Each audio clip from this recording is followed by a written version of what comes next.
festival AfriClap. En encore une fois, merci à vous. Nous applaudissons.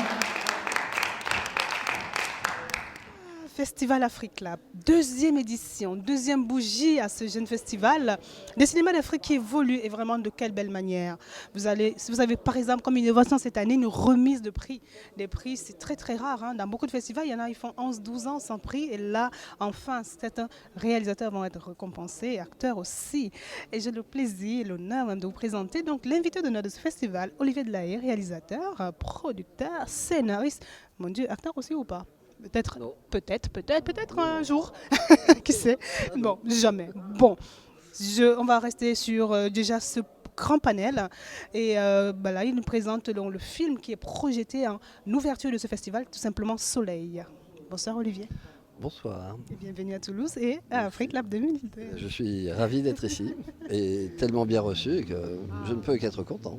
N'est-ce pas? Nous sommes ravis aussi, parce que c'est vrai que dans un festival de cinéma d'Afrique, on a ce plaisir de découvrir le cinéma ou l'Afrique tout simplement à travers les yeux de ces grands fous, que j'aime dire les grands fous, les réalisateurs. Et voilà, comment est-ce que vous avez justement imaginé Soleil? Soleil, c'est une histoire de rencontre. La première rencontre, c'est, on va dire, il y a 20 ans, 25 ans, en Afrique du Sud, Mandela, qui venait d'être libéré et qui était en train de jongler avec et contre les tenants de l'apartheid qui ne voulaient pas lâcher le pouvoir. Et lui essayait de faire cesser l'apartheid sans que ça se termine dans un bain de sang. Donc ça, je dirais, c'est mon premier contact en fait avec l'Afrique. Et moi, j'allais en Afrique du Sud pour tourner des films publicitaires. Et ça m'a donné envie de faire un long métrage, pas sur cette histoire, mais qui avait l'Afrique du Sud pour cadre. L'Afrique du Sud pour cadre, là on part sur autre chose. Donc l'histoire a été justement inspirée par quoi? Non, mais parce que donc on passe de ça, je fais finalement ce film, 10 ans après, j'en fais un autre encore avec un Sud-Africain. Et on me propose de faire un film, un documentaire sur le deuxième président de la Haute-Volta. Et que je ne connaissais absolument pas, un monsieur qui s'appelait Sangoulé Lamizana. Je n'avais pas très envie de faire un film sur un inconnu qui ne me semblait pas particulièrement intéressant. Sauf qu'on m'a donné à lire ses mémoires et que j'ai trouvé dans ses mémoires tout ce qui avait, enfin, ou une grande partie de choses communes avec ce que j'avais trouvé chez Mandela dans son action et en lisant ses mémoires, Un long chemin vers la liberté. Et donc je me suis dit, il y a peut-être un substrat commun dans toute l'Afrique et il y a peut-être quelque chose à faire effectivement là-dessus. Donc j'ai eu envie effectivement de faire ce documentaire que je n'ai pas pu faire parce que personne n'a voulu le financer et aussi parce que Lamizana a disparu. Mais j'ai rencontré quelqu'un qui l'avait très très bien connu, qui était ce Tigui Kouyaté. Immense acteur, immense griot, immense personne. C'est, je pense, la plus belle rencontre de ma vie. Et je suis devenu très très ami avec ce Tigui. On a travaillé ensemble, on a été au Burkina ensemble pour faire un pilote de ce film, etc. Et puis un jour, ce Tigui m'a dit, mais pourquoi tu n'écris pas un long métrage ? Et je suis rentré chez moi, et le soir je me suis dit, mais vraiment t'es nul, ça fait 4-5 ans que tu vois ce Tigui presque tous les jours, etc.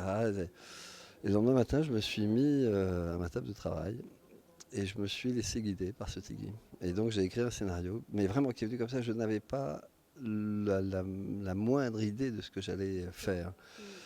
J'avais plein d'idées comme ça en général, mais je n'avais pas l'histoire, j'avais pas. Et puis c'est venu, j'ai écrit en 5 semaines. Et à la fin, j'ai demandé à Dany Kouyaté, donc le fils aîné de Satigui, avec qui je suis très ami.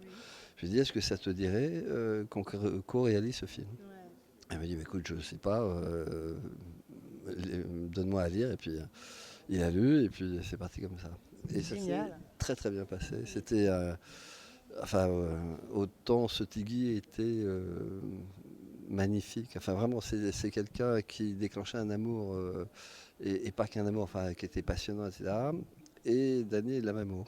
Et ce qui fait que la collaboration avec lui était très agréable. En tout cas, vous n'êtes pas ici par hasard, hein, parce que je pense que le président du festival est justement tellement passionné qu'il veut rendre hommage aussi. Hein. Il veut rendre hommage à ceux qu'il admire.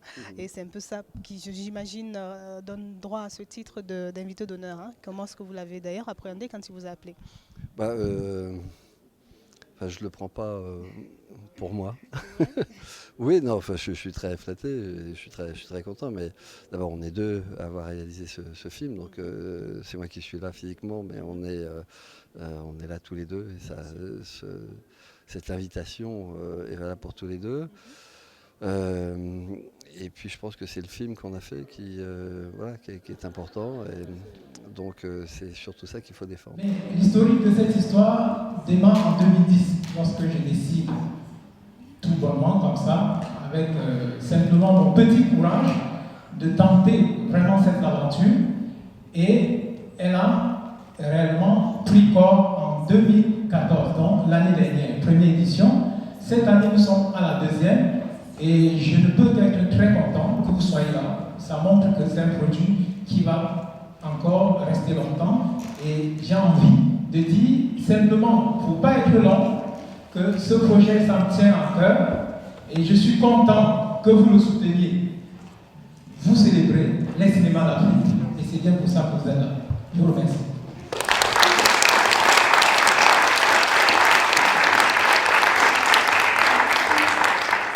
Festival des films d'Afrique, Africlap, ici à Toulouse, dans la région de Midi-Pyrénées. Deuxième édition, tout simplement, avec à ma gauche le président fondateur de ce festival, j'ai nommé Bernard Diatan. Réalisateur de son état, un jeune réalisateur prometteur. Et comme tous les réalisateurs, ils sont forcément fous, n'est-ce pas? Parce qu'il faut être un peu fou pour faire ce type de festival, car c'est pas rien. C'est beaucoup de boulot, c'est beaucoup d'idées. Et surtout, je suis ravie de voir que ça porte ses fruits. Bonsoir Bernard. Bonsoir Soémie. Bravo déjà pour cette deuxième édition, parce que souvent on commence quelque chose, on ne sait pas si ça va continuer. Là, ça continue. Il y a de l'innovation et surtout, je sens qu'il y a une troisième édition qui arrive à grands pas. C'est notre tout grand plaisir.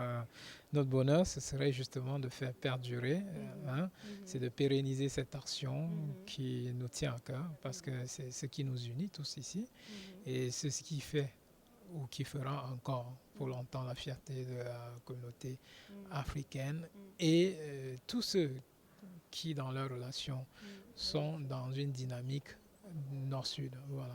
Ce n'est pas que les réalisateurs africains, donc c'est forcément aussi cette idée de l'Afrique, les amoureux de l'Afrique. Oui. On a des réalisateurs français qui sont allés tourner en Afrique ou pas, ou des co-réalisations. C'est génial, j'adore.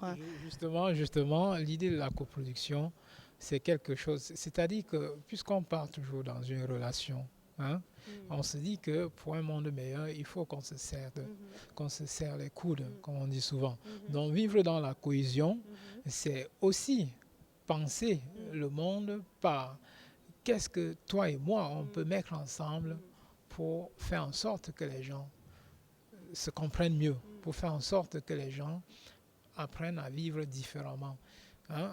Vivre paisiblement. Alors donc, la coopération, c'est aussi ça. C'est regarder le regard. Excusez la tautologie, c'est regarder le regard de l'autre. C'est-à-dire que nous, en tant qu'Africains, comment est-ce qu'on voit la façon dont certains réalisateurs français nous voient? Voilà, donc il y a des films qui ont été réalisés par des Français, mais joués par des Africains. Donc, là aussi, on tient un rôle important, c'est qu'on nous tend le micro, on nous donne la parole, donc pour qu'on s'exprime. Et ça fait toujours très bien de voir ça. Et donc, on a des films super intéressants qui abordent ce genre d'esprit. Africlap a une particularité, c'est qu'il cherche toujours à aller un peu plus loin, réellement à faire vivre ce rêve-là. C'est-à-dire que si, à Toulouse, on a constaté que l'Afrique était pas du tout sur les écrans, mais il faut justement qu'on montre aux gens qu'il existe des films en Afrique, des films qui ne sont pas encore vus en France, des films qui ne sont pas vus dans la région, s'ils sont vus en France, mais que dans très peu de salles, mais que ces films-là ont une qualité à la fois esthétique, mais scénaristique, quelque chose de vraiment particulier à montrer. Pour ceux qui auront la chance de regarder le film Waka, peuvent comprendre de quoi je parle. Voilà, Waka qui aujourd'hui est bien entendu sollicité dans plein d'autres festivals, dont le plus dernier, là, c'est le festival de Hollywood. Donc je crois que c'est une sélection qui dit tout. Voilà, qui dit tout de la qualité du film, de l'écriture du film. Voilà, un film est écrit par un Africain, réalisé par un Africain, dont toute l'équipe de production est africaine. Donc ça montre réellement qu'il y a du potentiel en Afrique. Voilà. Pour que la fête soit tout simplement belle, j'ai envie de dire un peu d'Afrique ici à Toulouse, comme si vous y étiez, hein, vraiment. Et la particularité de cette deuxième édition, c'est que tu lances aussi les prix, donc des récompenses à la fin du festival. Parle-nous un peu de ces récompenses, comment tu les intitules et il y en a combien? Alors, bon, voilà, justement. Donc, si nous avons envie de grandir, c'est justement donner le ton. C'est de faire en sorte que les gens comprennent que nous sommes à la fois reconnaissants, encourageants, et que nous sommes fiers de ce qu'ils font. Voilà. Le fait de mettre une compétition, c'est pas pour léser les autres, mais c'est juste pour montrer à ceux-là qui ont mérité que oui, nous approuvons réellement le travail qu'ils ont fait. Voilà, c'est juste une autre façon pour nous de les soutenir, hein, donc de porter le regard sur eux. Pas seulement nous, mais de faire en sorte que les autres portent le regard sur eux et se disent, ah oui, c'est vrai, si quand même il y a un cortège de jury, des membres de jury qui décident comme ça, sur des bases, bien entendu, la critique cinématographique, hein, sur des valeurs qui portent l'écriture cinématographique et qui lui décernent un prix, c'est qu'il a mérité. Et s'il a mérité, ben, ça encourage aussi les gens à s'orienter vraiment vers ce nouveau cinéma. On l'appelle nouveau, mais pas parce que c'est jeune, parce que les premiers films en Afrique, c'est depuis le début du 19e siècle, après tout. Même si ce n'est pas un cinéma qu'on connaît partout, parce que tout est lié à la distribution. Donc, s'il n'y a pas de distributeur en France, il est évident qu'on ne verra pas de films africains. Voilà. Donc, l'important pour nous aujourd'hui, c'est de faire connaître à ce public-là qui commence à s'intéresser à nous, et bien au-delà, bien entendu, de leur montrer que oui, il y en a qui peuvent se distinguer. Et s'ils sont distingués, c'est qu'il y a quelque chose en plus derrière. Et ce quelque chose, allez-y voir, vous comprendrez. Voilà, c'est ça.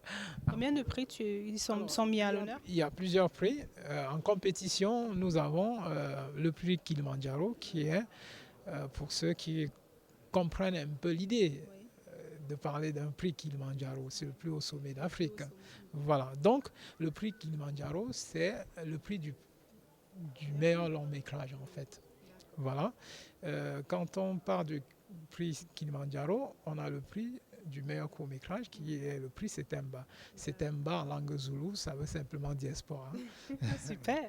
Voilà, on a le prix Paul Vieira, donc du meilleur film documentaire, simplement par honneur à ce brave homme voilà, qui a passé plus de 30 ans de sa carrière à faire des films documentaires, qui est d'ailleurs en Afrique noire, bien entendu, le premier véritable réalisateur connu dans l'histoire du cinéma. Avec son film qu'on connaît correctement, c'est Afrique sur scène, qu'il avait tourné comme film d'études à la fin de ses études à l'IDEC. Autrefois, ça s'appelait l'IDEC. Aujourd'hui, c'est la FEMIS. Voilà. Donc, c'est un film qu'il avait fait à cette époque, en 1954, qui était le tout premier vrai film fait par des Africains. Toute l'équipe africaine, écrit par des Africains. Voilà. Donc, par honneur, on lui porte ce prix pour les films documentaires parce que c'était son orientation. Il a toujours fait des films documentaires, il en a fait plusieurs, critiques de cinéma, voilà. Bon, bref, c'est quelqu'un qu'on présente peu. Aujourd'hui, il y a des gens qui ont très bien réussi. Voilà, je pense par exemple à Rachid Diaydani, c'est lui qui a fait Rangaine, et qui aujourd'hui retourne un film avec Gérard Depardieu. Donc voilà, j'ai fait un court-métrage avec lui il y a 20 ans, donc on a débuté ensemble. Et donc lui, il a foncé dans le tas, et moi je suis parti plutôt dans la réflexion. Je ne voulais pas rentrer dans le milieu comme ça, mais je vais poser des questions. Voilà, mon objectif n'était pas d'être sur un plateau de tournage de télévision, et je voulais plus.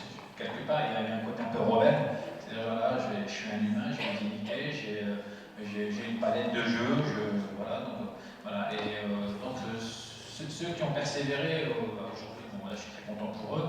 Et donc, voilà, moi, j'ai plutôt voulu réfléchir sur tout ça et je me dis, voilà, un thème.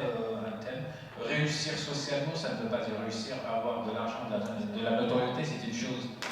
Mais voilà. Alors, Festival Afrique Lab deuxième édition, tout simplement, premier court-métrage à l'ouverture de ce festival avec Hassan Hamza, acteur-réalisateur, j'ai vraiment adoré, comme beaucoup dans la salle, son court-métrage Ciné Métèque. Bonsoir. Bonsoir. C'est vrai qu'on a beaucoup aimé cette idée de dualité dans la diversité, hein, vraiment. Et bon, après, on a eu quelques chances pour comprendre un peu le pourquoi du comment. Mais j'ai envie de savoir depuis quand est-ce que le cinéma est votre petit bébé? En fait, j'ai commencé le cinéma il y a une vingtaine d'années. Voilà, j'étais un peu assistant, j'étais un peu sur les plateaux. Et puis rapidement, j'étais attiré plutôt par l'écriture. J'avais envie de raconter des histoires et non pas d'être acteur. Et donc voilà, j'ai commencé par un premier court-métrage en 95 qui a été réalisé par Zama Productions, donc chez Jérôme Lotsky. Voilà, donc puis voilà, et puis on a fait quelques festivals. Ensuite, j'en ai fait un deuxième, mais j'étais pas satisfait de moi. J'aimais pas, donc Un peu comme le personnage de tout à l'heure. complètement. Voilà, c'est quelqu'un qui n'est jamais satisfait. Et du coup, après mon deuxième court-métrage que j'ai tourné donc avec Véronique Octon, Rachid Jaïdani, Éric de Montalier, Driss Aladaoui, Mousse Benia et plein d'autres. Et en fait, après ça, moi, j'ai pas aimé, donc j'ai arrêté au montage. Je me suis dit, tu vas te former. Donc, ce que j'ai fait, c'est que j'ai commencé à travailler sur des méthodes de scénario, voilà, à apprendre ce que c'est que la structure minimale d'un scénario, voilà. Et j'allais voir des films. Je suis parti régulièrement dans le quartier latin, voir des reprises, des films d'Ozu, Jim Jarmusch, Claire Denis, voilà. Et donc j'ai commencé, voilà, et ça m'a pris 5 ans, voilà. Une vraie école cinématographique, quoi. Je pense que c'est vraiment un message pour les jeunes générations, ça. Complètement, je pense que c'est très important de voir les films anciens. Ils sont anciens, mais en même temps, ils contiennent beaucoup de choses. Je les trouve très simples et très forts. À l'époque, on savait à l'essentiel. Il y avait beaucoup d'émotions, de la maîtrise, et ils prenaient leur temps. Et aujourd'hui, je pense que ça va trop vite. En tout cas, ça, c'est un point de vue personnel. Et en tout cas, voilà, moi, je suis très content d'avoir vu tous ces films de Kurosawa ou Wim Wenders, où j'étais vraiment ému, que Kusturica, entre autres. Et voilà, j'étais ému, j'ai appris, je me suis dit, ouais, c'est mon école. Et voilà, je m'identifie à eux et je veux leur ressembler. Merci infiniment les amis. Sachez que c'est un festival vraiment gratuit. Tous les films pratiquement sont libres de droit, dans le sens où vous venez, vous voyez, si vous avez envie de faire une contribution, vous le faites. C'est vraiment libre à tout le monde.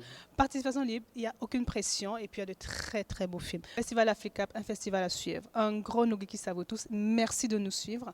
Merci à tous ceux qui ont soutenu ce festival pour cette deuxième édition 2015. Merci infiniment.